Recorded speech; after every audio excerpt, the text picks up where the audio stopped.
Notre histoire commence avec Haruto, un homme de 30 ans vivant pauvre et misérable dans une petite pièce sombre qu'il ne quitte jamais. Depuis son enfance, il a été victime d'intimidations sévères et violentes de la part de tous ses camarades de classe, ce qui l'a laissé avec une dépression sévère qu'il a enchaînée dans sa chambre pour le reste de sa vie, ne faisant rien d'autre que jouer à des jeux vidéo et écouter les résumés de Tenchi Recap qu'il avait suivi du début à la fin et auquel il s'était abonné avec une grande passion. Pourtant, un jour, alors qu'il jouait sur son téléphone, une lumière forte jaillit soudainement de celui-ci, l'effrayant tellement qu'il ferma les yeux contre l'éclat. Et quand il les rouvrit, il fut frappé de stupeur par ce qu'il vit, car il se tenait maintenant dans un endroit totalement différent et étrange. Et devant lui apparut une belle fille qui lui dit « Félicitations, tu as gagné la chance de vivre une nouvelle expérience dans un autre monde. » À cet instant, Haruto réalisa qu'il était mort. Mais heureusement, il avait obtenu une autre chance de vivre. Il se dépêcha alors de lui dire que sa vie passée avait été insupportablement difficile, qu'il n'avait rien fait de sa vie, même pas quitté sa chambre. Et pour cette raison, il souhaitait cette fois se sentir en sécurité. Elle le réconforta en répondant « Ne t'inquiète pas, je compenserai tout ce que tu as perdu, car ce monde est construit sur des pouvoirs magiques, et je promets de te donner une puissante force magique. Tout ce que tu dois faire, c'est profiter de ta vie, rien de plus. » Dès que ces mots se terminèrent, Haruto se retrouva transféré dans un nouvel endroit, dans un corps différent, celui d'un nouveau-né, et pas n'importe quel enfant, mais le prince héritier, fils du roi et de la reine, qui était submergé de joie immense à sa naissance, surtout puisqu'il était né un beau garçon aux traits frappants.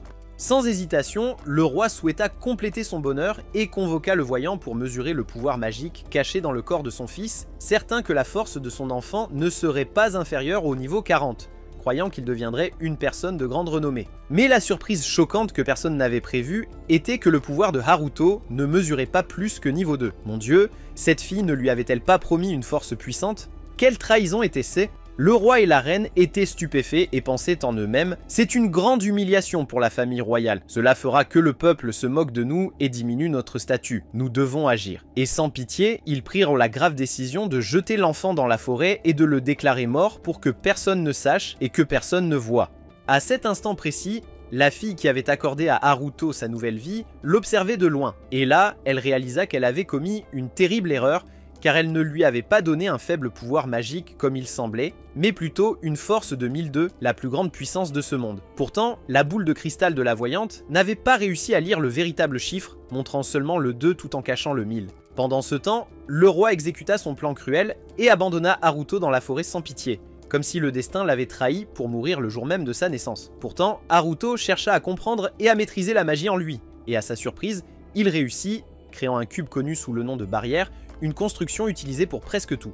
Il réussit même à le façonner en oiseau, et de plus, à voler avec lui. C'est alors qu'il rencontra un loup dans la forêt, et en le voyant, le loup chercha à le dévorer immédiatement. Haruto lutta pour trouver un moyen de se protéger, fabriquant de nombreux cubes de barrière et les lançant sur le loup, espérant qu'il pourrait le frapper ou l'effrayer pour le faire fuir. Pourtant, rien ne se passa, car le loup resta insensible et déterminé à le tuer. À ce moment-là, Haruto eut une idée plus forte, et en utilisant ses cubes, il souleva un arbre de la forêt et le lança sur la bête, ne lui infligeant qu'une blessure mineure. Puis, ne trouvant pas d'autre solution, il créa un cube massif pour soulever une grande partie du sol de la forêt afin d'écraser le loup. Et avec la terreur remplissant son cœur, le loup cria « Arrête, je me rends !» Haruto fut étonné d'entendre la voix d'une fille, ne réalisant pas d'abord que c'était le loup lui-même qui parlait, et elle s'adressa à lui avec des excuses, admettant qu'elle avait cherché à le dévorer parce qu'elle ressentait la magie écrasante dans son corps et souhaitait se l'approprier. Mais Haruto se souvint alors qu'il était encore un nourrisson, incapable de parler, alors il créa un cube magique et le fusionna avec ses cordes vocales, lui permettant de communiquer avec elle. Lorsqu'elle l'entendit parler,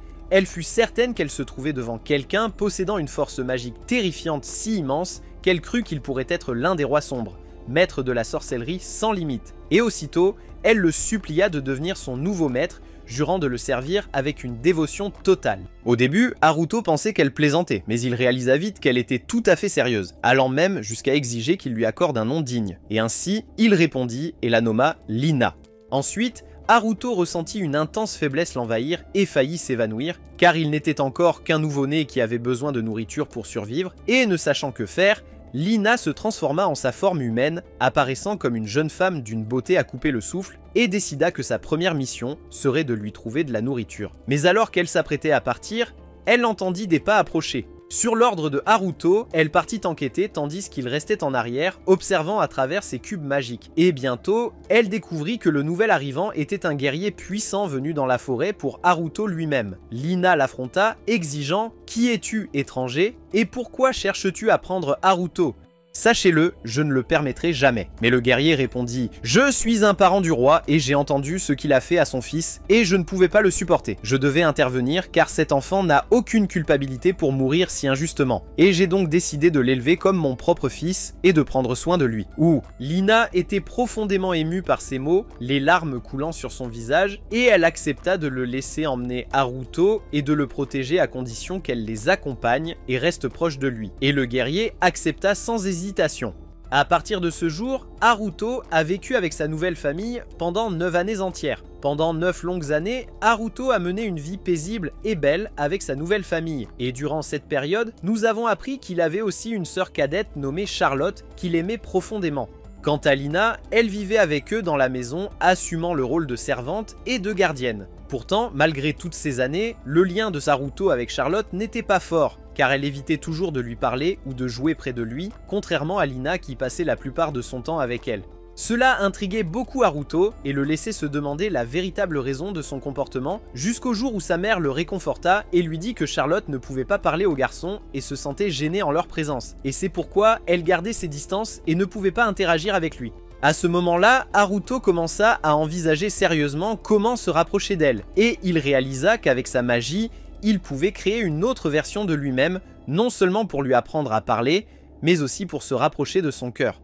Ce même jour, son père commença à l'entraîner à l'escrime, insistant pour qu'il l'apprenne, car il croyait que le pouvoir magique de Haruto était faible et qu'il avait besoin d'un autre moyen de se défendre. Dès le tout premier tour, son père remarqua que son fils possédait une force extraordinaire et pouvait effectuer des mouvements qu'un jeune homme avec un niveau de pouvoir magique supérieur à 30 ne pourrait pas réaliser, ce qui le fit soupçonner que quelque chose d'inhabituel se passait avec Haruto.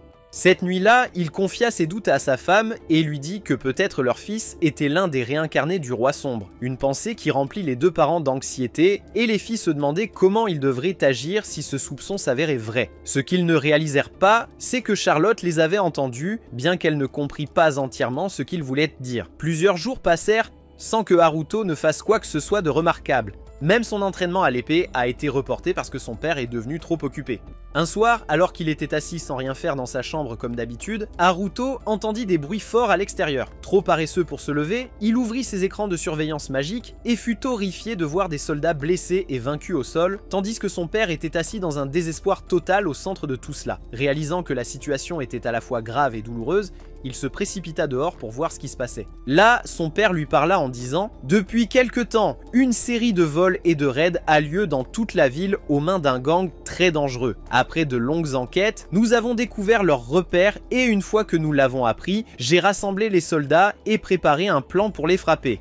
Mais il semble que quelqu'un ait divulgué notre plan, car lorsque nous sommes entrés dans leur base, elle était vide et ils sont apparus soudainement des ombres et nous ont attaqués avec férocité, infligeant de lourdes pertes comme tu peux le voir. Haruto ressentit la profonde tristesse de son père et essaya de le réconforter, lui assurant qu'il surmonterait bientôt ce problème. Alors qu'il marchait parmi les soldats blessés, Haruto utilisait secrètement sa magie pour les guérir sans que personne ne le remarque. Et en effet, ils se rétablirent tous avec une rapidité étonnante, ce qui laissa son père perplexe, incapable de comprendre ce qui venait de se passer. Pendant ce temps, Haruto s'assit pour réfléchir à la situation, puis ouvrit à nouveau ses écrans magiques pour surveiller la ville à la recherche du gang.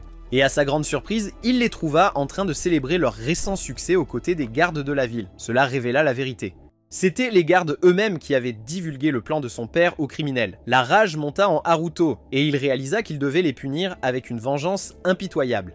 Sans hésitation, il s'élança rapidement vers leurs repères, déterminé à leur donner une leçon sévère. Ce qu'il ne savait pas, c'est que Charlotte l'avait secrètement vu voler dans le ciel. Lorsque Haruto arriva à la tanière de la bande, ils furent surpris par son apparition soudaine, ne sachant pas qui il était ni pourquoi il était venu. Se présentant avec audace, il dit « Ne vous inquiétez pas, je suis celui qui va vous anéantir maintenant. » Puis il a libéré sa magie, les frappant tous en même temps. Terrifiés, ils ont réalisé qu'ils faisaient face à quelqu'un de bien trop puissant pour être vaincu, et ils ont donc avoué la vérité. « Nous ne faisons que suivre les ordres. Notre véritable objectif était de tuer votre père et de l'éliminer, mais à ce jour, nous ne savons pas qui nous donne les ordres. » Tout ce que nous savons, c'est que les ordres viennent de l'extérieur de la ville. En entendant cela, Haruto ordonna à Lina de s'occuper d'eux et de brûler l'endroit avec tout le monde à l'intérieur, tandis qu'il écrivait un message adressé à son père d'un expéditeur anonyme, révélant tout sur le gang et leur tentative de l'assassiner.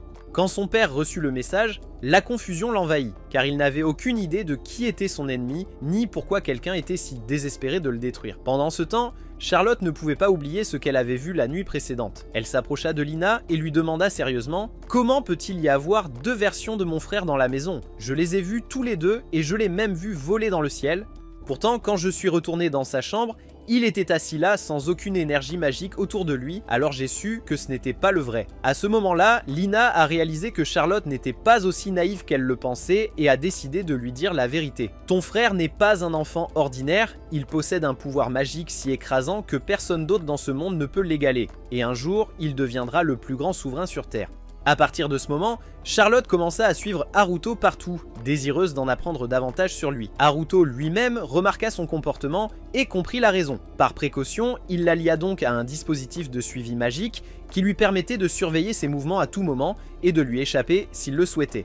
Puis vint un jour où sa mère dit qu'elle allait au festival de la ville avec Charlotte. Haruto pouvait à peine croire à son soulagement. Il se sentait enfin libéré de sa surveillance constante, mais avant même qu'il n'atteigne le festival, son dispositif de suivi émit un signal d'alerte de danger. Il ouvrit rapidement son écran magique et vit une bande les attaquer, massacrant les gardes sans pitié. La panique l'envahit et il contacta immédiatement Charlotte via l'appareil, la guidant avec des instructions pour s'échapper jusqu'à ce qu'elle et sa mère atteignent une grotte sûre.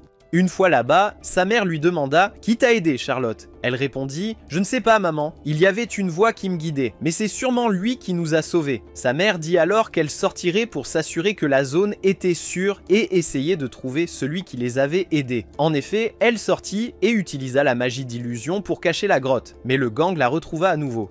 Acculée, elle vit la mort devant ses yeux et cria « Si c'est la fin, alors je me tuerai de ma propre main avant que vous ne me tuiez. » Elle sortit son poignard et était sur le point de se poignarder quand soudain la lame se brisa dans ses mains et elle s'effondra inconsciente, tout cela causé par la magie de Haruto car il était enfin arrivé. Furieux et inflexible, refusant de laisser sa mère assister à ce qui allait se passer, avec une colère pure, il s'abattit sur le gang et les anéantit tous d'un seul coup impitoyable. Il se précipita ensuite dans la grotte, emportant sa mère inconsciente.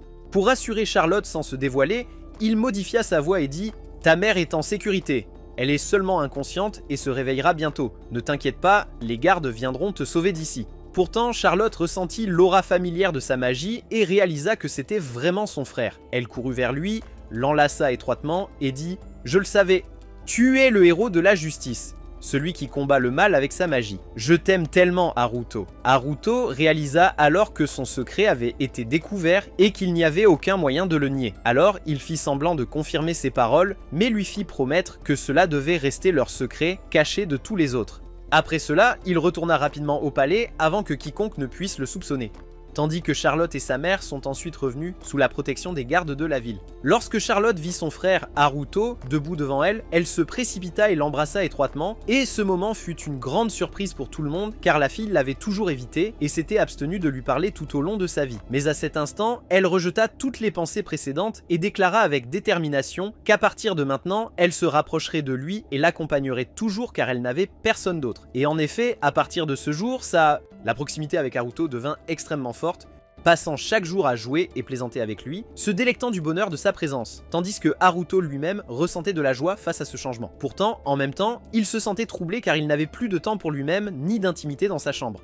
Comme tout son temps était désormais consacré à être avec Charlotte qui s'était profondément attachée à lui. Un jour, Charlotte remarqua les écrans de surveillance et demanda à Haruto à leur sujet et il lui expliqua tout à leur propos. Elle fut complètement émerveillée par ce qu'elle vit et s'exclama « Mon frère est le maître de la magie, il peut créer n'importe quoi dans ce monde avec sa magie », ce qui fit que Haruto se sentit extrêmement embarrassé car il commençait à apparaître aux yeux de sa sœur comme un super-héros et il craignait qu'elle ne révèle son secret aux autres. Il décida de détourner légèrement son attention et lui dit qu'il souhaitait apprendre la magie ancienne, connue sous le nom de magie perdue, mais qu'il ne savait pas par où commencer, ni comment accéder à ses sources, car la plupart des livres sur la magie perdue n'existaient plus. À cela, Charlotte offrit avec enthousiasme son aide en disant « Laissez-moi faire, mon maître » et l'emmena à la grande bibliothèque du palais, une bibliothèque d'une taille énorme où il fut stupéfait par son immensité et l'abondance et la variété des livres. Elle se déplaçait avec aisance parmi les étagères, sélectionnant les livres de la magie perdue pour lui et les lui remettant sans difficulté. Elle ne s'arrêta pas là, mais recommanda un livre en particulier en expliquant qu'il contenait des connaissances approfondies sur la magie, y compris comment l'utiliser pour voyager entre différentes époques. Haruto était stupéfait par la richesse des informations et demanda avec surprise « Comment savais-tu tout cela? Tu m'observais ?» Charlotte expliqua que depuis son enfance, elle lisait les livres avec l'aide de leur mère Elina, comprenant tout leur contenu, et maintenant elle voulait que Haruto les lise aussi pour qu'il puisse également bénéficier de leur savoir. Ce qu'il lut lui rappela des aventures et des animes qu'il avait regardés autrefois. Quand Charlotte entendit le mot anime, elle fut étonnée et demanda ce que cela signifiait. Haruto expliqua que c'était des histoires d'un monde complètement différent du leur, et il commença à lui raconter que les animés ont vraiment des histoires magnifiques. Excitée, elle dit « Je veux les regarder ». Je veux regarder des animés par tous les moyens possibles. Et naturellement, ses souhaits étaient des ordres pour Haruto. Après des jours d'efforts, il réussit à créer un site reliant le monde actuel à l'ancien monde, ouvrant les vidéos pour qu'elle puisse les regarder et les écouter, et dès qu'elle entendit les voix, elle fut émerveillée, à peine capable de le croire. Au fil du temps, les demandes de Charlotte ne faisaient que croître. Elle souhaitait voir Haruto combattre des méchants en portant les tenues des héros d'animé pour que personne ne connaisse sa véritable identité. Haruto n'a pas objecté et a tenté de reproduire leurs costumes exactement. Après tout cela, elle voulait l'accompagner dans de véritables batailles, mais il a refusé et a ouvert un écran de surveillance pour qu'elle puisse regarder à une distance sûre. En effet, Haruto est parti affronter le gang et les a vaincus rapidement avant l'arrivée des soldats de son père. À ce moment-là, son père est arrivé avec les soldats, l'a vu et a demandé surpris « Qui es-tu? Que fais-tu ici ?» Haruto a dû mentir en disant « Je suis le héros de la justice. Ma mission est de combattre les méchants et de maintenir la justice dans la ville. » Puis il s'est échappé rapidement.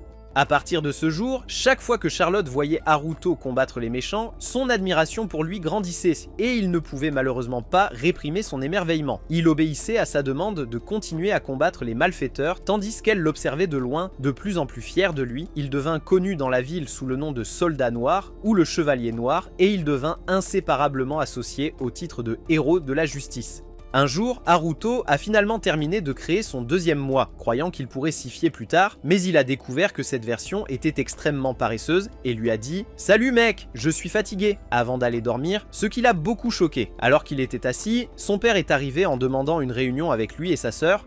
Lorsqu'ils sont apparus, il les a informés que les enfants du roi visiteraient la ville et qu'ils devaient les accueillir sans commettre d'erreur. Tout le monde est descendu pour recevoir le prince Lai et sa sœur, la princesse Marianne. Il était évident à quel point le prince était arrogant, ne montrant aucun respect pour personne, tandis que sa sœur était polie et timide, s'excusant pour le comportement de son frère. Haruto resta concentré, sentant qu'il s'agissait peut-être des véritables frères et sœurs. Lorsque Haruto remarqua les regards condescendants du prince Lai, il fut frustré par son arrogance et l'approcha pour le défier à un duel d'épées en bois. Le prince accepta et le duel commença. Au début, Haruto laissa le prince gagner, mais révéla ensuite sa véritable force, attaquant avec férocité, et le prince tomba à terre, se rendant et s'agenouillant devant lui. Après le duel, la princesse Marianne s'excusa pour le comportement de son frère, et Haruto la rassura que ce n'était qu'un duel, puis retourna dans sa chambre. Les jours passèrent, et Charlotte continua de surveiller la ville, signalant tout crime à Haruto jusqu'à ce qu'elle découvre un gang commettant un vol. Elle se précipita pour l'informer immédiatement, et cette fois, Lena a décidé de rejoindre la mission en disant « Je serai avec vous pour prévenir tout danger ». Haruto a d'abord refusé, craignant que son inexpérience ne cause de plus grandes pertes ou ne révèle son identité. Charlotte a cependant insisté « Tous les héros de la justice ont des assistants et toi aussi, tu devrais en avoir un ». Et Haruto, avec son cœur tendre, n'a pas pu lui refuser. Il accepta à condition qu'elle suive ses ordres et n'utilise pas ses pouvoirs sans sa permission, ce à quoi elle promit obéissance. Ensemble, ils se dirigèrent vers la cachette du gang où les voleurs célébraient le butin de leur vol. Quand ils virent le chevalier noir devant eux, ils furent stupéfaits et l'un d'eux dit bêtement « Va-t'en, nous ne vendons pas de jouets pour enfants ici ». Enragée, Lena déchaîna sa magie de feu sur eux, les brûlant presque, mais Haruto intervint immédiatement avec des barrières magiques protectrices, la prévenant sévèrement. « Ne t'ai-je pas dit pas de violence ?» Veux-tu me causer des ennuis? Elle réalisa son erreur et s'excusa. Je suis désolé, j'ai été provoqué, mais j'ai fait tout cela pour toi et je ne ferai pas plus que cela. Haruto reprit alors le contrôle total de la situation, neutralisa le gang et rentra chez lui complètement épuisé et usé par les confrontations intenses. À ce moment-là, Charlotte débordait d'excitation et de joie face à ce qu'elle avait vu et elle s'exclama à son frère « Lena doit vous accompagner dans toutes les missions à venir, elle est vraiment redoutable au combat. » Pourtant, il a refusé fermement, répondant « J'ai déjà pris ma décision, c'était la première et dernière fois qu'elle m'accompagnera. » La fille était imprudente et inadaptée à de telles situations. Au même moment, dans le palais royal, le prince Lee se préparait pour ses cérémonies habituelles, ressassant encore la bataille qu'il avait perdue contre Haruto, se sentant profondément affligé et humilié par la défaite, quand l'un des serviteurs interrompit ses pensées, disant « Le roi vous a ordonné d'inviter Charlotte à la fête demain. » Le prince fut surpris et demanda « Pourquoi inviter une petite fille de la campagne à un rassemblement royal ?» Pourtant, c'étaient les ordres du roi et il ne pouvait rien faire. Ainsi, la journée se termina dans cet état d'inquiétude. Le lendemain, comme d'habitude, Charlotte entra dans la chambre de son frère, mais cette fois, ses mains n'étaient pas vides. Elle avait apporté de la nourriture et dit joyeusement « Allez, mangeons !» et ils s'assirent ensemble pour apprécier le repas. Pendant ce temps, son deuxième mois entra, épuisé et vidé, se plaignant « Il est injuste que tu manges et vives ta vie avec aisance, tandis que je suis forcé d'assister à ces cérémonies royales ennuyeuses et de faire face au roi arrogant chaque jour. » Il s'effondra sur le lit, pleurant de fatigue et d'épuisement. Voyant son état, Charlotte fut émue et le réconforta. « Ne t'inquiète pas, je t'accompagnerai à la fête royale et je veillerai à ce que tu ne t'ennuies pas. Nous jouerons ensemble et tu mangeras les meilleurs plats, ne crains rien. » Haruto fut étonné et demanda « Pourquoi assisteras-tu à cet événement ?» Elle répondit « Le prince lui-même m'a invité », laissant Haruto encore plus perplexe, disant « Quelle pourrait être la raison de cette invitation soudaine ?» Je sens que quelque chose ne va pas. Déterminé, il décida de surveiller le chemin que Charlotte prendrait pour se rendre à la fête. Comme il l'avait anticipé, le lendemain, Haruto découvrit devant lui un groupe de gardes du palais royal tissant une conspiration, préparant un grand sort d'invocation destiné à capturer Charlotte et à la tuer. En les voyant, Haruto n'hésita pas et se déplaça rapidement pour observer la situation de près, se déguisant en passant et les interrogeant sur leurs actions. Sa présence et son comportement les déstabilisèrent. Il le croyait faible, ignorant le pouvoir magique écrasant qu'il possédait. Sans tarder, il les frappa d'un seul coup, les renversant tous au sol, et continua à les combattre avec une magie implacable. Réalisant qu'il ne pouvait pas le maîtriser, le chef libéra le sort d'invocation préparé, appelant une armée de monstres squelettiques qui attaquèrent tous Haruto en même temps.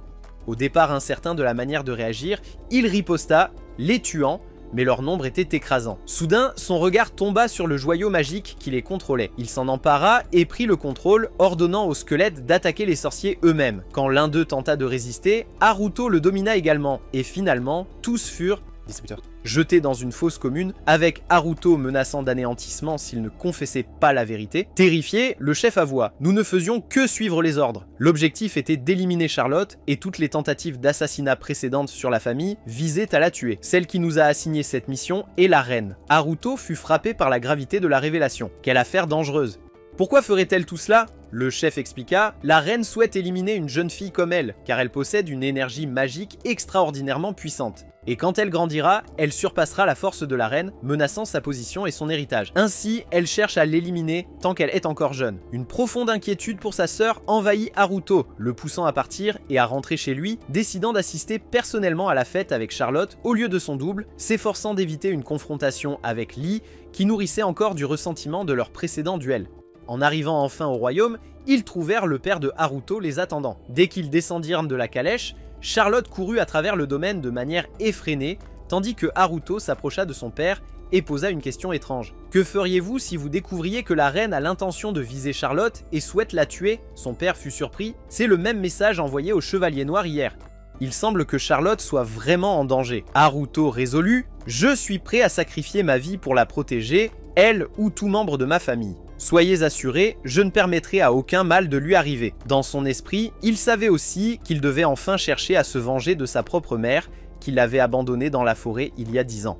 Pendant ce temps, au palais, la reine rassembla tous ses gardes, qui s'agenouillèrent devant elle, terrifiés et soumis, car ils avaient échoué à accomplir leur tâche assignée, l'assassinat de Charlotte.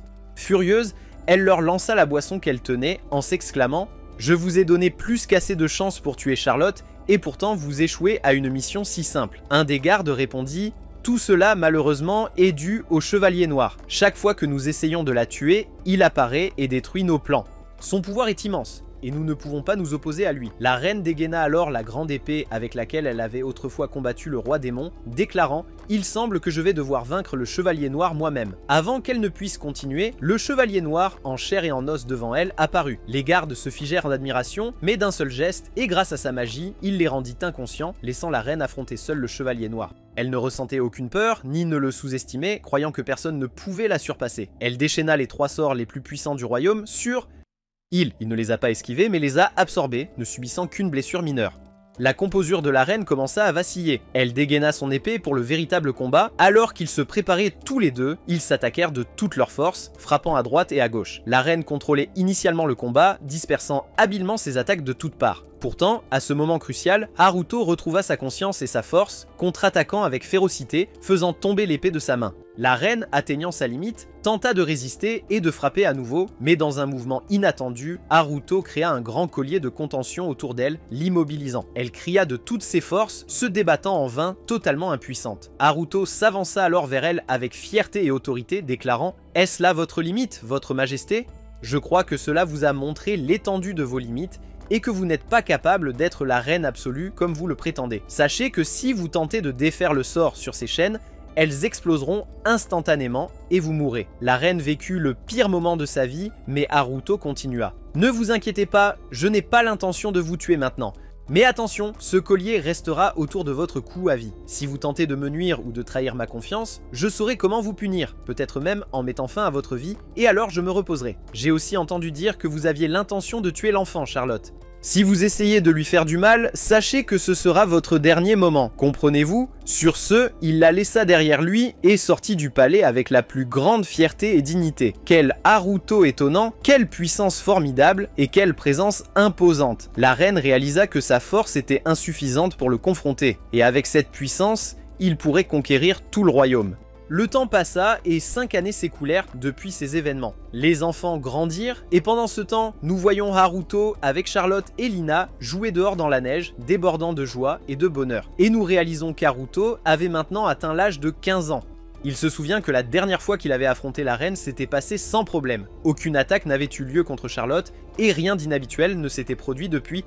Les 3 riaient et profitaient librement de leur temps. L'air était rempli de paix et de joie. Après un moment, le père de Haruto l'appela et il alla le saluer et parler avec lui un court instant, mais son père le surprit avec une nouvelle à laquelle il ne s'attendait pas, disant « Je veux que tu te prépares, car c'est ton dernier mois avec nous. Une convocation est arrivée de l'école de magie. À partir du mois prochain, tu partiras directement à l'Académie Royale dans la ville pour y affiner tes compétences. » Haruto était choqué, répondant « Mais je n'ai jamais voulu rejoindre cette école, ni rencontrer qui que ce soit là-bas. » Il s'assit en réfléchissant un moment, puis se tourna vers le bureau de son père et dit fermement « Non, je n'irai pas à l'école de magie. » Son père répondit sévèrement « Ce n'est pas ton choix, mon fils. La décision vient du royaume et les papiers nécessaires ont déjà été préparés. Il n'y a pas d'autre solution. Et ne t'inquiète pas, le prince Lee lui-même a demandé ta présence. Tu dois l'accompagner, être proche de lui et te faire des amis là-bas. » Son père continua. « Pour te faciliter les choses, tu seras autorisé à emmener un compagnon avec toi à l'académie, quelqu'un pour t'assister, et je veux que tu choisisses un partenaire approprié, mais reste loin de Lina. Elle est imprudente et ne peut pas te soutenir dans cette mission. » Alors que le père parlait encore, la mère fit irruption dans la pièce avec enthousiasme en disant « Je serai ta compagne, je te soutiendrai, cuisinerai tes plats préférés et prendrai soin de toi plus que quiconque. » Mais Haruto refusa. « Suis-je encore un enfant, mère ? Je suis un homme fort et je peux compter sur moi-même. Je trouverai quelqu'un d'autre pour m'accompagner. » Puis il les quitta et retourna dans sa chambre où il parla à son double. « Écoute, c'est toi qui iras à l'académie à ma place. Je ne veux pas y assister et je me fiche de tout ça. » Son double répondit avec moquerie. Tu rêves? Il n'est pas question que j'aille dans cette école ennuyeuse et affreuse. C'est ton problème, pas le mien. Et si je suis forcé d'y aller tous les jours, je ne te causerai que des ennuis. Haruto fut stupéfait par sa réponse et dit « Tu es vraiment une copie inutile. » Après une longue dispute, ils ont finalement convenu d'alterner, chacun allant à l'académie un jour sur 2. Ainsi, l'affaire fut réglée. Le lendemain, Haruto commença à réfléchir au choix du bon compagnon. Il s'assit avec Charlotte et Lina pour discuter de qui pourrait éventuellement l'aider là-bas, mais Charlotte était trop jeune et ses parents ne la laisseraient jamais y aller. Haruto ne trouva donc aucune solution. Il les quitta et erra sur la route, l'esprit alourdi par le fardeau de choisir quelqu'un pour l'accompagner, car même le voyage en lui-même semblait lourd et il avait besoin de quelqu'un de joyeux pour l'alléger. En errant près des frontières de la ville, il ne trouva aucun ami convenable et chercha en vain toute la journée. À ce moment précis, un groupe d'aventuriers combattait un énorme dragon de glace. Au début, le dragon était paisible et ne souhaitait ni se battre ni blesser qui que ce soit. Mais les humains étaient impitoyables et l'ont frappé de toute leur force, le blessant gravement, le forçant à se défendre. Quand le père de Haruto l'a appris, il a appelé Haruto et Lina pour leur dire ce qui s'était passé en disant « Je sens que ce dragon te ressemble. Peut-être a-t-il la capacité de se transformer en forme humaine. » Lina a répondu « Ce n'est pas un dragon ordinaire. C'est un puissant dragon magique, vieux de plusieurs années, et pourtant, il s'était caché tout ce temps. » Haruto a dit « Très bien, laissons-nous en occuper. Je vais y aller, le sauver et former une alliance avec lui. » Et ainsi, Haruto et Lina se mirent en route. Haruto enfila l'armure du chevalier noir et commença à surveiller la zone à travers des écrans de surveillance magique, pour découvrir qu'un autre groupe d'aventuriers se dirigeait là-bas pour tuer le dragon. Haruto se déplaça à une vitesse incroyable, arrivant avant eux, les abattant d'un seul coup, puis se dressa devant eux pour protéger le dragon de leur violence. Haruto parla au dragon. « Qui es-tu ? Pourquoi ces aventuriers t'attaquent-ils » Puis il révéla sa véritable forme, une fille calme et réservée qui commença à tout lui raconter depuis le début. Je n'ai jamais aimé les guerres ou les batailles. J'ai toujours été calme, évitant les conflits. J'ai choisi une grotte appropriée pour vivre en solitude jusqu'au jour où un aventurier y a laissé un livre. J'ai commencé à le lire jusqu'à ce que je décide de prendre forme humaine et de sortir pour trouver plus de livres. De temps en temps, je sortais, rassemblais de nouveaux livres et revenais les lire jusqu'à ce que je construise une immense bibliothèque. Mais malheureusement, il y a quelques jours à peine, un groupe d'aventuriers est entré dans ma grotte pour se reposer. Et quand ils m'ont vu à l'intérieur, ils m'ont attaqué, ont essayé de me tuer et ont même brûlé tous les livres que j'avais lus. Je n'ai donc pas eu d'autre choix que de me défendre. Malgré cela, j'ai été blessé et ils ont refusé de me laisser en paix. Le garçon a été vraiment touché par son histoire et lui a offert un endroit pour vivre avec eux, lui assurant que ce serait plus sûr. Lena était comme toi, elle a vécu avec nous pendant plus de 15 ans et personne ne lui a jamais fait de mal. Je suis certain que si tu viens, tout le monde t'accueillera chaleureusement. La fille accepta son offre, mais à une condition, qu'il lui fournisse de nombreux livres à lire. Haruto accepta immédiatement et la fille se transforma en sa forme humaine. Sa beauté rayonnait comme la lune. Elle le regarda, les yeux brillants, et dit « Donne-moi un beau nom qui me convient. » Sans hésitation, Haruto la nomma Lisa. Puis ils se mirent tous les deux en route pour rentrer chez eux ensemble. Haruto et Lisa s'envolèrent dans les cieux, tandis que Lena, incapable de voler, restait à courir sur le sol, essayant désespérément de les suivre. La jalousie s'insinua dans son cœur, car elle craignait que Haruto ne tombe amoureux de Lisa et ne la préfère à elle. Ah, la rivalité entre filles, commence-t-elle maintenant? Après un moment, ils sont arrivés à la maison où Haruto a présenté Lisa à son père. Le père l'a accueillie chaleureusement et elle a rencontré le reste de la famille qui étaient tous ravis de sa présence. Plusieurs jours passèrent et Lisa s'intégra parfaitement avec eux jusqu'à ce que la vie devienne entièrement harmonieuse. Ils décidèrent même qu'elle deviendrait la tutrice privée de magie de Charlotte, car le pouvoir magique de Lisa était extraordinaire. En effet, dès le lendemain, Lisa commença à enseigner la magie à Charlotte. Bien que la magie de Lisa soit l'eau et celle de Charlotte le feu, elle réussit tout de même à lui montrer comment créer une grande boule de feu flamboyante. Charlotte était ravie de son exploit, appelant son frère pour voir, et Haruto était ravi des progrès de sa sœur. Tout le monde était rempli de bonheur. Plus tard, Haruto s'assit en contemplant qui devrait être son compagnon à l'académie. Au début, il ne savait pas qui choisir, mais maintenant la réponse était claire comme de l'eau de roche. Lisa était la personne parfaite. Ainsi, Haruto lui demanda d'être sa partenaire, celle qui le soutiendrait tout au long de ses études, car elle était la plus apte pour la tâche. Et bien sûr, la fille n'hésita pas un seul instant. Elle accepta instantanément, sans objection, ni même une seule question. Le jour suivant, Haruto et Lisa commencèrent à préparer leur voyage. Haruto informa son père qu'il était prêt à partir vers la capitale royale et son père lui fit ses adieux avec des vœux de succès et de bonne fortune. Contrairement à lui, Lena était profondément bouleversée que Haruto ait choisi Lisa à sa place. À cet instant précis, Charlotte est intervenue et a dit à son frère de continuer son chemin sans souci, lui assurant qu'elle s'occuperait de Lena. Pendant ce temps, un message est arrivé au palais royal informant que Haruto était en route pour l'académie. Marianne est immédiatement allée voir son frère. le questionnant sur la raison de la demande d'admission de Haruto et sur ses véritables intentions. Il a répondu qu'il souhaitait découvrir le secret derrière le pouvoir écrasant de Haruto, car il était certain que la force de Haruto était différente de tout ce qu'il avait jamais rencontré auparavant, et qu'elle n'était certainement pas simplement du deuxième niveau comme tout le monde le prétendait. Sa sœur a ri et lui a dit « Il semble que tu as abandonné ton arrogance et que tu es devenu plus humain, se soucier suffisamment pour observer une autre personne. C'est ainsi que tu es vraiment devenu plus fort, car Haruto parvient toujours à provoquer tout le monde autour de lui. » Les deux ont ensuite parlé de l'état du royaume, en particulier de l'apparition d'un groupe mystérieux qui menaçait sa sécurité. Ce groupe se préparait à la résurrection du démon des ténèbres, un événement qui apporterait une grande catastrophe sur le monde. Ce qui était encore plus étrange, c'est que celui qui les finançait avec d'immenses richesses était une personne extrêmement riche et influente, et les deux soupçonnaient que leur mère, la reine, était derrière tout cela, surtout depuis que son apparence avait changé de manière drastique. Depuis que le collier était apparu autour de son cou, son comportement était devenu étrange et incompréhensible, et personne ne connaissait le véritable but ou la fonction du collier. Marianne continua en disant « Je sais que ce que je vais dire peut sembler insensé, mais je sens que Haruto est le seul capable de sauver le royaume et d'expliquer précisément ce qui s'y passe. » Pourtant, le prince répondit « N'exagère pas, tu surestimes les choses. Haruto est fort sans aucun doute, mais pas à ce point. Je suis certain que le seul capable de cela est le chevalier noir. » À ce moment-là, la reine entra. Quand ses enfants la virent, ils se figèrent d'inquiétude et se turent. Pourtant, elle agit naturellement, leur disant qu'elle n'avait pas eu l'intention d'écouter aux portes, mais qu'elle les avait entendus par hasard. Elle se dirigea ensuite vers sa fille, avec une agitation vive. Soudain, la reine se transforma, saisissant sa fille par le cou et la soulevant haut dans les airs, ses yeux flamboyants de fureur, alors qu'elle grognait « Qu'est-ce que tu regardes? Le collier autour de mon cou, c'est ça ? Pourquoi es-tu si préoccupé par cela? Et laisse-moi te dire une chose, ce collier ne signifie pas que je suis affaibli. Je suis la plus puissante sorcière du royaume et personne ne me vaincra jamais. Je te le prouverai bientôt. » Sa fille était sur le point de mourir dans sa poigne jusqu'à ce que Lee lui crie avec rage de la relâcher. La reine la jeta au sol et Marianne haleta désespérément pour reprendre son souffle. D'une voix froide, la reine dit « Es-tu en colère ?» Je plaisantais seulement. Une blague terrifiante en effet, car elle avait presque tué sa propre fille.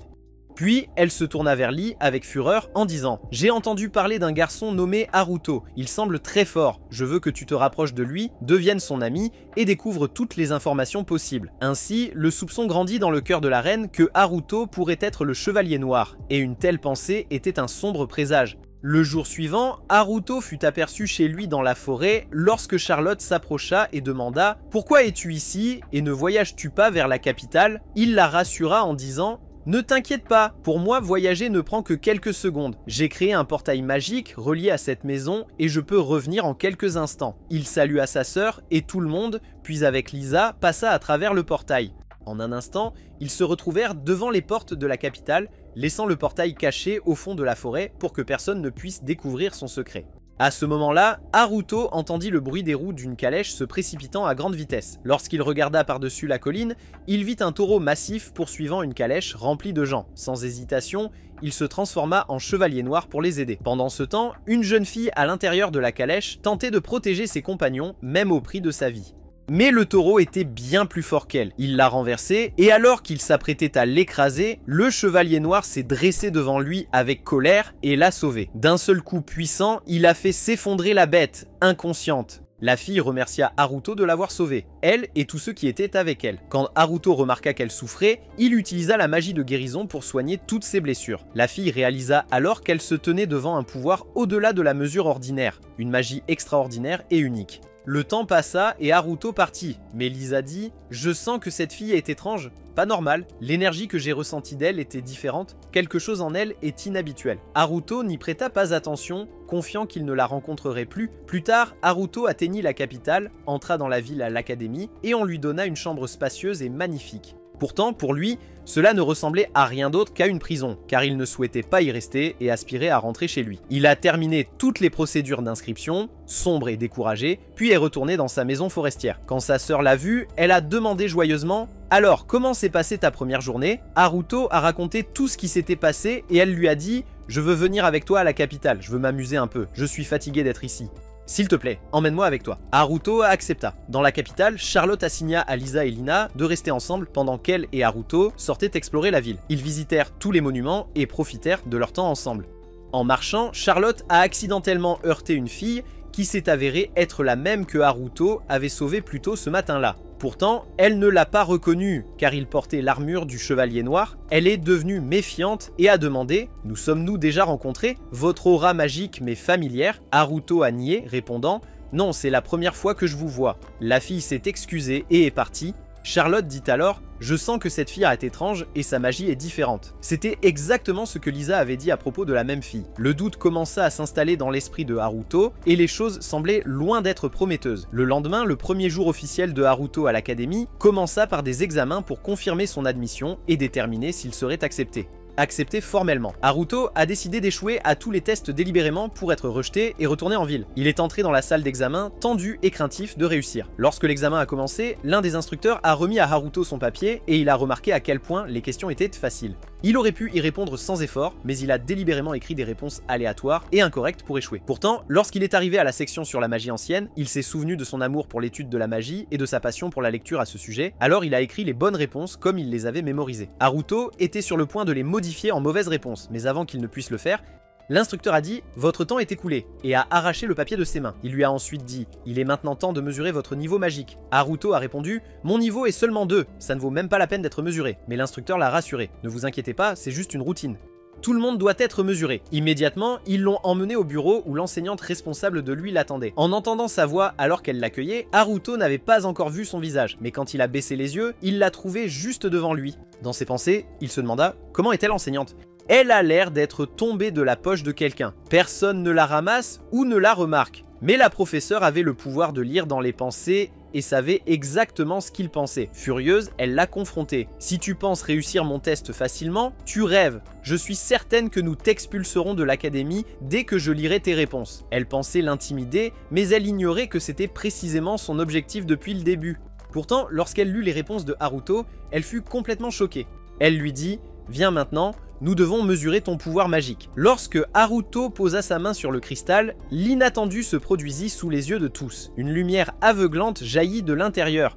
Son pouvoir était si immense que le cristal ne put le supporter et se brisa en morceaux. Toute la salle fut frappée d'incrédulité, car personne n'avait anticipé une démonstration de force aussi écrasante. L'enseignante, stupéfaite au-delà des mots, déclara « Ta magie dépasse le cristal lui-même, tu es vraiment extraordinaire. » Elle réalisa aussi que Haruto avait écrit les réponses exactes trouvées dans son livre sur la magie ancienne, car elle était elle-même l'auteur du livre qu'il avait étudié. Submergée d'admiration, elle lui dit « À partir d'aujourd'hui, tu es officiellement l'un des étudiants de l'académie. » Non seulement cela, mais je vais personnellement vous ajouter à mon groupe et prendre la responsabilité de votre éducation. Tant que vous serez avec moi, personne n'osera vous déranger. Et ainsi, la situation s'était inversée. Au lieu d'être expulsé comme il le souhaitait, Haruto était encore plus lié à l'académie, quel début en effet, qui ne promettait que destruction dans les jours à venir. Les jours passèrent jusqu'à ce que le premier jour d'école arrive enfin.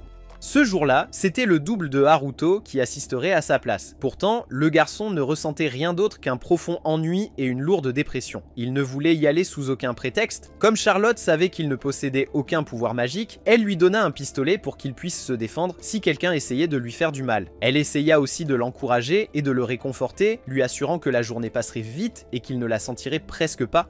En effet, le garçon écouta ses paroles et se mit en route pour l'académie. Il passa sa journée comme d'habitude, et une fois terminé, il se dépêcha de rentrer chez lui pour retrouver du réconfort. Mais sur le chemin du retour de l'école, il rencontra un jeune noble arrogant et pompeux, en train de se disputer avec une fille simplement parce qu'elle était passée sans s'incliner, ni lui montrer de respect.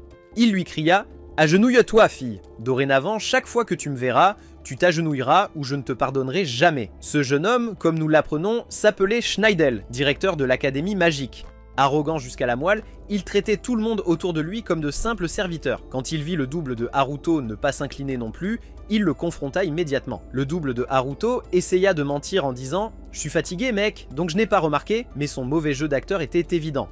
Furieux, Schneidel lança un sort puissant si fort qu'il le tua simplement. Pourtant, à la stupéfaction de Schneidel, le double se releva comme si de rien n'était. Cependant, le garçon fit semblant d'avoir mal, espérant échapper à ce noble arrogant et rentrer chez lui, mais Schneidel insista pour en finir avec lui. Acculé et désespéré, le double de Haruto sortit le pistolet que Charlotte lui avait donné et tira, touchant Schneidel à l'épaule. Il rentra ensuite chez lui et raconta tout à Haruto, tremblant de peur des conséquences. Avant qu'il ne puisse finir, l'un des partisans de Schneidel apparut soudainement remettant à Haruto une lettre, une convocation officielle à un duel royal contre Schneidel pour retrouver son honneur. Au début, Haruto envisagea de se retirer, mais la fille l'avertit que cela déshonorerait sa famille et ne leur apporterait que de l'humiliation. N'ayant pas d'autre choix, Haruto accepta le défi. Après le départ de la fille, Haruto commença à la surveiller à travers son écran de surveillance. Il la vit rencontrer une fille aux cheveux blancs et partir ensemble. Il continua à regarder alors qu'elle rejoignait Schneidel. Là, devant tout le monde, la fille baissa la tête et dit « Je suis désolé mon seigneur, tout ce qui s'est passé est de ma faute. » S'il vous plaît, ne causez plus de problèmes. Laissez Haruto tranquille, je vous en supplie. Mais Schneidel, arrogant et impitoyable, décida de la punir de la manière la plus dure et humiliante devant tout le monde. La fille endura la disgrâce et Haruto ne pouvait plus se contrôler. Il ne pouvait plus le supporter. Immédiatement, il enfila le masque du chevalier noir et se dirigea vers eux. Lorsqu'il arriva, il plongea tout l'endroit dans l'obscurité et affronta Schneidel. Submergé par la rage, il plaça un puissant sceau magique sur l'épaule de Schneidel, celle-là même touchée par la balle, et déclara « C'est ta punition pour tous les étudiants innocents que tu as tourmentés sans raison. Sache que ce sceau sera ta malédiction.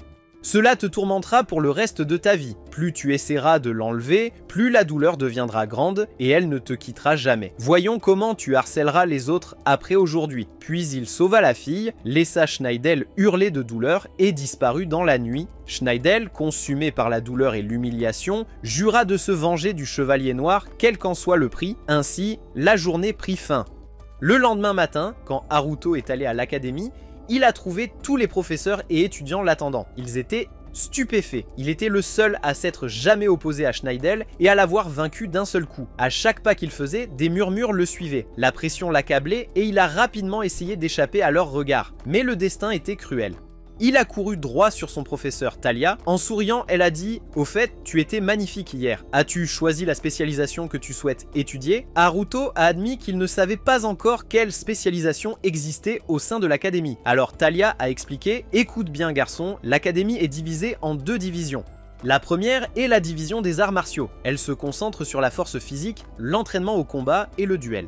De là, vous obtenez votre diplôme en tant que chevalier. La seconde est la division de l'énergie magique. Là, vous apprenez les arts de la magie, affinez vos capacités et créez même de nouveaux sorts. De là, vous obtenez votre diplôme en tant que grand mage. Elle révéla ensuite qu'elle était responsable de la division magique et souhaitait qu'il rejoigne son équipe. Haruto était déchiré, incapable de choisir entre les deux voies. Soudain, une voix l'appela. C'était Lee, s'approchant avec excitation. Pourtant, Haruto ne l'avait pas vu depuis 5 ans et ne le reconnaissait pas. Il l'écarta froidement, repoussant même sa main. À ce moment-là, sa sœur, Marianne, apparut. Haruto la reconnut et à travers elle, apprit que le garçon devant lui n'était autre que le prince Lee. En les quittant, Marianne demanda à Haruto quelle division il avait choisi. Il a admis qu'il était encore indécis, mais se sentait enclin vers la division de l'énergie magique, promettant de prendre sa décision finale dans les 2 jours. Alors qu'il parlait, la fille aux cheveux blancs s'approcha de Haruto. « Viens avec moi. J'ai besoin de te parler de quelque chose d'important, » dit-elle. Une fois seule, elle demanda directement « N'étais-tu pas celui à l'académie hier ? Je suis certaine que ce n'était pas toi. » Aucune énergie magique ne s'écoulait de son corps comme elle le fait de toi maintenant. Réalisant qu'elle n'était pas une fille ordinaire, Haruto eut du mal à mentir. Enfin, il admit « Tu as raison, ce n'était pas moi à l'académie hier, mais je ne peux pas révéler plus de détails. » La fille sourit à son honnêteté. « Puisque tu m'as répondu honnêtement, à partir de ce moment, tu seras mon plus cher ami. Je resterai à tes côtés partout où tu iras. » Soulagé, Haruto lui demanda des informations sur elle. Il ne savait rien d'elle, même pas son nom. Elle répondit « Mon nom est Iris. Souviens-toi bien de lui, tu pourrais en avoir besoin un jour. » Puis elle commença à raconter son histoire. « Je suis juste une orpheline ordinaire. De nombreuses familles m'ont adopté, mais chacune m'a abandonné sans raison. Finalement, j'ai été laissé dans un petit orphelinat dans un village éloigné. J'ai grandi sans amis, sans lien avec qui que ce soit. C'est pourquoi, quand j'ai atteint l'âge adulte, j'ai décidé d'entrer à l'académie magique pour échapper à cette vie misérable. » Haruto ressentit de la sympathie pour elle. « Ne t'inquiète pas, dit-il, désormais je serai à tes côtés. » Leur conversation s'est terminée là. Pendant ce temps, Charlotte, submergée d'inquiétude pour son frère, décida d'utiliser un portail magique pour visiter l'académie, laissant Lisa et Lena discuter ensemble. Pendant qu'elles conversaient, Lisa demanda « Parle-moi de ta vie. Où étais-tu et que faisais-tu avant de rejoindre Haruto ?» Lena commença son récit. « J'étais autrefois un loup magique, loyal au roi des ténèbres. Contrairement à tous les autres rois des ténèbres, lui seul protégeait l'humanité et tenait le mal à distance. Mais un jour, il a été contraint de se sacrifier pour arrêter une grande menace qui aurait anéanti l'humanité. Depuis ce jour, je n'ai souhaité que son retour, que ce soit en tant que lui-même ou en tant qu'humain ordinaire, dépouillé de tout pouvoir. Lisa, impressionnée, demanda curieusement quel était son nom. La réponse choquante fut « Son nom était Iris ». Mon Dieu, cela pourrait-il être lié au nouvel ami de Haruto, Iris? Seul le temps le dira. Revenant à Haruto et Iris, nous les trouvons en train de choisir leur cours d'études. Mais quand Haruto ouvrit sa chambre, il fut surpris de trouver Charlotte qui l'attendait. Elle fut à son tour étonnée de voir Iris avec lui. Les deux filles se présentèrent chaleureusement. Charlotte était ravie. Son frère avait enfin un ami et ne serait plus seul. Rassurée, elle lui fit ses adieux et rentra chez elle. Ainsi se termina la journée. Le deuxième jour, ce fut au tour du double de Haruto de se rendre à l'académie. Alors, il mit ses vêtements, se prépara et se rendit là-bas où son rang fut déterminé comme étant dans la classe intermédiaire. Et il ne fut pas promu à la classe de l'élite, ce qui, bien sûr, ne signifiait pas grand-chose pour lui. Puis il entra dans sa nouvelle salle de classe et à ce moment-là, tous les élèves et même le professeur furent choqués et ne pouvaient pas croire comment Haruto, celui qui avait vaincu Schneidel d'un seul coup, pouvait être placé dans la classe intermédiaire. Pourtant, le double a essayé d'ignorer leur regard et est retourné s'asseoir à la dernière place de la classe. Après quoi, le professeur leur a dit « Ne vous inquiétez pas, car vous avez encore une chance d'être promu dans la classe d'élite. Et cette chance est aujourd'hui à travers un examen surprise. Et celui qui obtiendra le meilleur score sera transféré dans la classe élite, tandis que le plus faible d'entre vous sera soit expulsé de l'académie, soit transféré dans la classe des faibles. » Et là, Haruto se dit à lui-même « L'opportunité est venue à moi d'elle-même. Tout ce que j'ai à faire, c'est échouer à l'examen. Et ainsi, ils seront convaincus que je suis un échec et ils m'expulseront de l'académie. » En effet, il a pris la feuille d'examen et a commencé à répondre. Et pour parfaire son plan sans éveiller de soupçons, il a répondu correctement à certaines questions pour que personne ne doute de lui. Et à la fin, il semblait qu'il avait réussi avec un score très bas, faisant de lui le dernier de la classe, et personne ne soupçonnait qu'il répondait délibérément incorrectement. Ensuite, les résultats sont apparus et le choc a frappé tout le monde, car ils ne pouvaient pas croire que toute la classe avait échoué de cette manière. Que tous avaient reçu 20%, tandis que le meilleur d'entre eux était Haruto, qui avait obtenu 60%. Ainsi, il montrait dans la classe d'élite, ce qui fut un choc immense pour lui car il se dit en lui-même « Est-il vraiment destiné que je ne puisse jamais échouer? Une fois de plus, je me suis élevé. » Ensuite, il les quitta et se rendit dans la classe de l'élite, où Iris et Lee l'attendaient. Et quand ils le virent, ils furent ravis de sa présence et l'accueillirent à l'académie jusqu'à ce que le professeur entre, s'asseye à sa place et commence le premier cours, où le professeur commença à parler disant « Aujourd'hui, nous allons parler des éléments de la nature que chacun de vous possède. » Et elle commença avec Iris et lui demanda de révéler son élément à travers le cristal où tout le monde fut étonné lorsque le résultat apparut que la fille possédait les 5 éléments, ce qui est extrêmement rare au point qu'elle semblait presque comme une reine des ténèbres, bien qu'il n'en soit pas encore certain. Le temps passa rapidement, et après la fin du cours, Haruto accompagna Iris au laboratoire du professeur Taria. Et dès qu'ils y arrivèrent, et parlèrent avec elle, ils entendirent la voix de son assistant crier à l'intérieur du laboratoire, et lorsqu'ils entrèrent pour voir ce qui se passait, ils furent tous choqués de trouver le corps de Schneidel étendu devant eux. Tout le monde était inquiet, mais le professeur leur dit « Ne vous inquiétez pas, il s'est seulement évanoui, car Schneidel est venu me voir hier pour me demander de défaire un étrange sceau magique sur son épaule. Et j'ai essayé toutes les méthodes et mené toutes mes recherches, mais je n'ai pas réussi à le briser, et à cause de la douleur intense qu'il ressentait, il s'est évanoui maintenant. Pourtant, je ressens quelque chose d'étrange, car j'ai remarqué que ce sceau est l'un des anciens sceaux magiques, puisque toute magie moderne doit utiliser l'un des éléments naturels. Mais cette magie est fabriquée à partir de cubes de barrière qui n'existent que dans la magie ancienne. » Ici, Haruto fut choqué par ce qu'il entendit et se dit en lui-même « Il semble que ce professeur finira par m'atteindre. » Et sa tension augmenta encore plus lorsque Schneidel se réveilla et que le professeur lui demanda « Qui t'a scellé avec cette incantation ?» À quoi il répondit « Le chevalier noir. » À ce moment-là, le professeur commença à réfléchir et tourna son regard vers Haruto en disant « J'ai entendu dire que la toute première fois que ce chevalier noir est apparu, c'était dans ta ville, Haruto. Et maintenant que tu es venu ici, il est réapparu. Alors, quelle est exactement la raison? As-tu une explication logique pour cela ou pas? » Haruto commença à se justifier avec des mots hésitants, ne sachant que dire, mais Taria ne le croyait pas, insistant sur le fait qu'il avait des informations sur le chevalier noir qu'il cachait ou qu'il était lui-même le chevalier noir. À ce moment-là, le vrai Haruto regardait ce qui se passait à travers les écrans de surveillance et il décida d'intervenir rapidement pour sauver la situation. Alors il apparut au bon moment sous la forme du chevalier noir pour dissiper les soupçons qui pesaient sur lui et il entra auprès d'eux. Et dès que la professeure l'a vu, elle a presque perdu ses sens, incapable de croire ses yeux, et elle lui a demandé de rester avec elle dans le laboratoire afin qu'elle puisse en apprendre davantage sur lui ou mener des expériences sur lui pour découvrir le secret de son pouvoir. Mais il refusa et se détourna pour partir, pourtant Taria l'enchaîna avec une incantation magique et dit « Je ne te laisserai pas quitter cet endroit avant de savoir exactement qui tu es ». Mais il se libéra d'elle avec aisance et lui jeta une malédiction qui la figea sur place,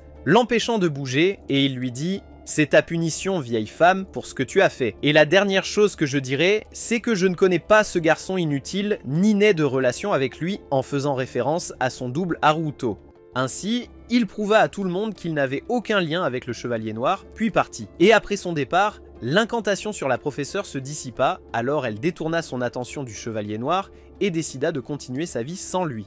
Pendant ce temps, Schneidel était dans un état de rage extrême, se sentant impuissant et humilié, car le lendemain devait être son duel avec Haruto, et à cause de sa blessure, il serait contraint de se retirer du duel, ce qui lui apporterait une grande disgrâce. Et pour se débarrasser de cette situation, il engagea une bande d'assassins, leur donnant les descriptions de Haruto et de tous ceux qui l'accompagnaient, ainsi que leur emplacement, et leur ordonna de les anéantir complètement et de ne laisser aucun survivant, leur disant « Je veux que vous brûliez tout sur place ». En effet, ils lui obéirent et se dirigèrent vers l'adresse, et ils étaient nombreux. Mais étrangement, chaque fois qu'ils s'approchaient du laboratoire, ils étaient repoussés par une force mystérieuse.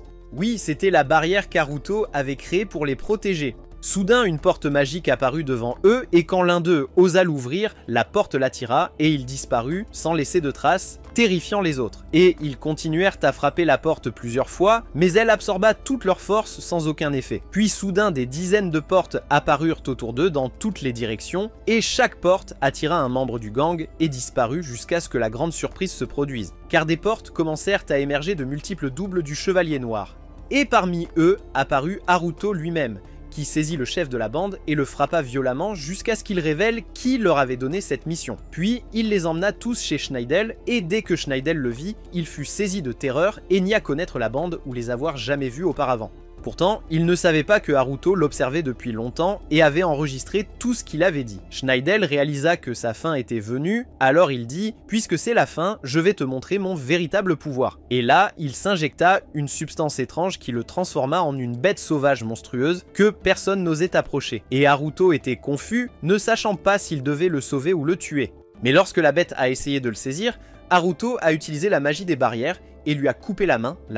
Pourtant, la bête était capable de se régénérer, mais la surprise était que chaque fois que la bête se régénérait ou perdait une partie de son corps, sa taille diminuait de plus en plus. Et là, une idée folle frappa Haruto, et soudain il invoqua de grandes et innombrables épées et les lança sur lui de toutes parts jusqu'à ce que le monstre soit complètement épuisé. Et son corps continua de rétrécir jusqu'à ce qu'il retrouve sa forme naturelle. Mais il avait perdu la raison et a commencé à courir comme un fou. Et ainsi, son affaire prit fin.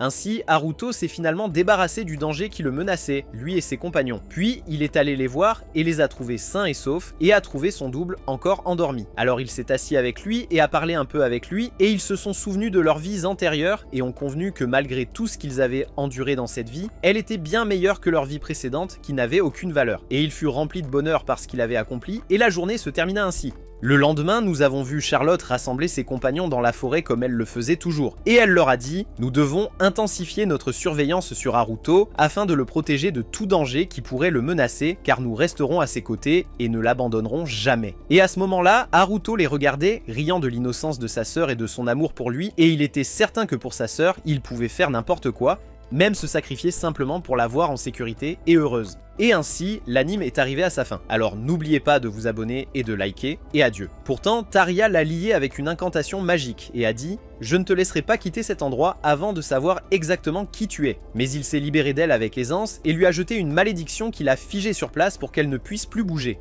Et il lui dit « C'est ta punition, vieille femme, pour ce que tu as fait, et la dernière chose que je dirai, c'est que je ne connais pas ce garçon inutile, ni n'ai de relation avec lui », en faisant référence à son double Haruto. Ainsi, il prouva à tout le monde qu'il n'avait aucun lien avec le Chevalier Noir, puis partit. Et après son départ, l'incantation sur la professeure se dissipa, alors elle détourna son attention du Chevalier Noir et décida de continuer sa vie sans lui.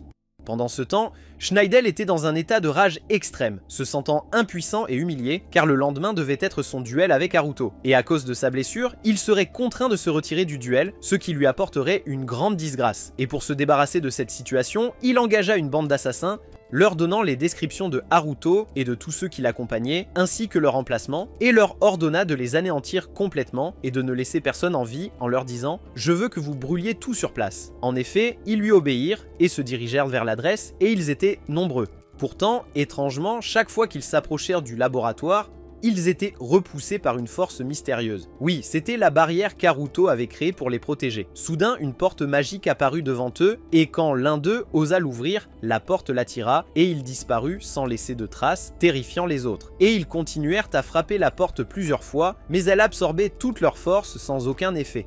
Puis, soudainement, des dizaines de portes apparurent autour d'eux dans toutes les directions, et chaque porte attira un membre du gang et disparut, jusqu'à ce que la grande surprise se produise, car des portes commencèrent à émerger de multiples doubles du Chevalier Noir, et parmi eux, Haruto lui-même apparut, qui saisit le chef du gang et le frappa violemment jusqu'à ce qu'il révèle qui leur avait ordonné cette tâche.